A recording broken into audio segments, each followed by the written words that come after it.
Salut les redéconfinés, c'est Merej et aujourd'hui on vient parler d'Eddie Murphy et de la suite d'Un prince à New York. J'ai nommé Un prince à New York 2. C'est un film Amazon Prime Original. Enfin, en tout cas ça a été racheté puisqu'à la base c'était un vrai film Paramount qui devait sortir au cinéma. Et voilà, Covid oblige, ça se retrouve dès aujourd'hui en streaming. Alors, je l'ai regardé instantanément, il était 5 heures du matin, je voulais aller me coucher, j'ai vu que c'était disponible, j'ai fait non, allez, je le regarde, puisque moi, c'est un de mes films cultes de mon enfance, j'avais été le voir au cinéma, j'avais adoré, alors que bon, on va pas se mentir, le film est pas non plus exceptionnel, c'est sympathique, même l'original, mais c'est pas pharaonique, c'est pas au niveau d'un fauteuil pour deux, par exemple, je trouve, même voilà, si c'est sympathique. Alors, j'en attendais pas grand-chose, mais j'adore Eddie Murphy, et très souvent je suis déçu parce que ces films sont un peu vulgaires, voilà, il y a des paix, il y a des roses et des gags en dessous de la ceinture. Moi, vous me connaissez, c'est pas trop mon truc. La comédie américaine, j'ai un peu de mal. Alors là, comme c'est, la version un tout petit peu plus subtile d'Eddie Murphy, j'attendais quelque chose d'agréable, de plaisant, qui joue un peu avec ma nostalgie. Et c'est exactement ce que j'ai eu au niveau nostalgie. Alors là, c'est blindé. Déjà, le casting, on retrouve tout le monde. Alors ça fait plaisir. Il y a évidemment Eddie Murphy. Ça, c'est pas une surprise. On retrouve également Arsenio Hall, qui reprend le rôle de Semmi. Et puis, nous avons James Earl Jones. Et dans les nouveaux venus, nous avons Wesley Snipes, que j'adore, qui est trop rare. Et celui qui joue le fils de Eddie Murphy, Jermaine Fowler, que je ne connaissais pas, qui est plutôt sympathique, agréable, mais bon, passer après Eddie Murphy, ça fait pitié, quoi. Je veux dire, il est tellement talentueux, je crois que tu peux prendre n'importe qui, ça marche moyennement. C'est Kubrick qui disait ça dans les années 80. Il disait, je ne vois que 2 acteurs qui m'impressionnent, Eddie Murphy et Tom Cruise. Eh ouais, pas mal Kubrick. Alors, qu'est-ce que ça raconte Un prince à New York 2 au Coming to America? Super jeu de mots. Et le titre est particulier puisqu'en fait, le film ne se passe quasiment pas du tout à New York. Il y a juste une toute petite partie comme ça qui rappelle un peu les saveurs du premier film, avec des effets spéciaux de rajeunissement, etc. Voilà, un petit twist pour nous faire gober qu'Eddie Murphy, en fait, a un fils illégitime, parce qu'il n'a eu que des filles et qu'il lui faut un héritier légitime. Donc, quelque part, le film aurait pu s'appeler Un prince aux Zamunda. Franchement, ça se passe globalement quasiment tout le temps en Afrique. Et du coup, c'est un peu l'antithèse du premier film. On sent qu'ils ont essayé de faire complètement l'inverse. Et c'est plutôt louable, puisque plutôt que de faire une redite, on prend les codes et on les casse. Alors, on les casse, mais pas vraiment, puisque ça joue vraiment sur la nostalgie. Il y a vraiment énormément de situations qui reviennent, de personnages qu'on a déjà vus. Les petits vieux, vous savez, dans le salon de coiffure, chez le barbier, etc. James Earl Jones, le papa, les chanteurs, enfin voilà. Je vous gâche pas toutes les surprises, mais vraiment, vraiment, là, c'est même plus du fan service. C'est le cahier des charges, on a tout coché, toutes les cases, on les fait tous revenir. C'est pas désagréable, mais c'est vrai que du coup, au bout d'un moment, c'est un petit peu dommage, quoi. Ça fait un peu catalogue, comme je dis, et ça tombe parfois un petit peu à plat. Alors, le réalisateur, c'est un excellent gars, c'est Craig Brewer, le mec qui a fait Black Snake Moon, par exemple, ou Hustle and Flow. Et là, on peut pas dire que ça soit vraiment le meilleur film de sa carrière. Franchement, c'est un peu feignant.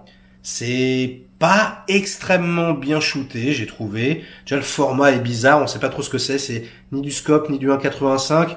C'est de toute façon pas le format d'origine, je crois que c'est zoomé ou dématé, enfin c'est particulier. C'est un format bâtard un petit peu pour Amazon. Moi, j'aime pas tellement. La photo, elle fait un peu numérique, c'est pas exceptionnel. Les décors, tout ça, comme je vous le disais, c'est empli de nostalgie, c'est pas trop mal fait, ça va, mais il y a une patine un peu studio comme ça qui, moi, ne me plaît pas forcément. Eddie Murphy aussi, c'est particulier. Alors, déjà, il est un petit peu grossi, un petit peu vieilli. Il a pas l'air au top de sa forme.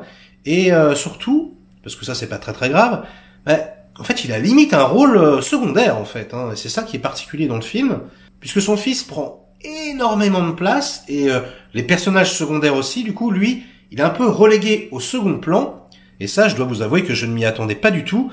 Donc, ouais, en tant que fan du bonhomme, ça m'a fait un petit peu bizarre. Ensuite, l'humour, vous savez, mon point faible, hein. Bah, très très franchement, je n'ai pas ri. Voilà, j'ai été diverti un petit peu, j'ai souri, mais non, ça n'a pas fonctionné avec moi. J'ai trouvé que ça tombait un petit peu à plat, tous les gags, hein, d'une façon générale. Voilà, c'est un petit peu forcé, hein, les gros plans sur les réactions, etc. On sent qu'ils ont un peu galéré. Hein. Ils ont fait ça avec, il y a de l'énergie. Hein. On sent que voilà, hein, c'est pas un film qui se fout de ta gueule. On sent qu'ils ont essayé de faire un truc, mais la magie, on va dire la mayonnaise, ne prend pas vraiment. Et du coup, c'est un petit peu problématique parce que c'est une comédie qui ne fait pas rire. Alors, ceci dit, c'est pas trop vulgaire, ça va. C'est quand même assez tout public. D'ailleurs, le film est classé PG, ça m'étonne pas. Comparé au premier, je crois qu'il était R, donc on a perdu un peu, voilà, hein, le fuck you too, hein, va chier aussi, etc. Mais bon, ça reste un peu dans la même tonalité. Et l'histoire, hein, n'est pas forcément pharaonique. Hein. On a plus l'impression de voir un enchaînement de scènes qu'un vrai film. Ce qui est amusant, c'est que bah, c'est très à la mode. Hein. Ils ont fait, allez, on va faire le parti pris féministe. Du coup, parce que c'est vrai que ces films-là étaient un petit peu macho à l'époque. Et même là, dans le film, on entend certaines répliques, on se dit, waouh, ça passe plus du tout. Hein. En tout cas, ça passerait plus du tout aujourd'hui. Enfin, bon, du coup, là, ça passe vu qu'ils l'ont fait. Mais ils se dédouanent un petit peu en prenant voilà le contrepoint féministe, et du coup, eh bien, tout le film joue un peu sur ça. On met vraiment les femmes en valeur dans le scénario. D'ailleurs, il y a une scène, la scène du bain, vous savez, hein, la verge princière est nettoyée. Eh bien, là, on a la même chose, mais avec une femme. C'est assez drôle, même si ça se voit venir à 300 km. Et on va dire que c'est pas du meilleur goût, hein, si je puis m'exprimer ainsi. Bon, et le reste, bah, comme je vous disais, quoi, hein, c'est un peu plat. Surtout qu'il y a pas mal de scènes qui font clip. Il y a beaucoup de scènes musicales comme ça, avec d'anciennes stars. Je vais pas vous gâcher la surprise, qui reviennent, qui font des danses. On a un peu l'impression d'être dans une comédie musicale parfois. C'est bizarre. Hein. Bon, pourquoi pas. Alors le seul élément réellement positif, et ça me fait extrêmement plaisir, c'est Wesley Snipes, que j'adore, et là il nous prouve encore une fois son talent. Il est vraiment génial cet acteur, il peut tout faire, il peut être super sérieux, super taré, et là voilà, il a un personnage assez drôle, le rival d'Eddie Murphy. Il veut absolument que sa fille épouse le fils, bon je vous en dis pas plus, mais c'est vrai qu'il fait un militaire un peu comme ça, complètement décérébré, et c'est assez drôle, il s'en donne à cœur joie. Donc voilà, ça m'a vraiment diverti. Après, je pense qu'on peut détester ce film. Hein. Là, je suis allé voir sur IMDb, les mecs le dégomment. Hein. Vraiment, c'est de la merde, c'est nul, c'est une honte, la pire séquelle jamais faite, etc. Donc, est-ce que ce film est un navet? Je pense que oui. Est-ce qu'on peut l'apprécier? Ben, la preuve, oui. Hein. Voilà, hein, vous pouvez être diverti. Parce que voilà, ça va vous rappeler un petit peu les bons souvenirs, la bonne époque. En plus, c'est vrai que par les temps qui courent, c'est dégueulasse. Hein. On a besoin de s'évader un peu, on a besoin de rire, on a besoin de trucs un petit peu légers. Donc, ça peut faire la blague. Mais très sincèrement, ouais, avec le Covid, on se rend compte qu'on pardonne beaucoup de choses. Allez, ce sera tout pour aujourd'hui. Likez cette vidéo si elle vous a plu. Délikez-la sinon. Inondez-moi de commentaires pour faire marcher le petit robot YouTube comme d'habitude. Et nous, on se retrouve très vite pour de prochaines critiques. Ciao.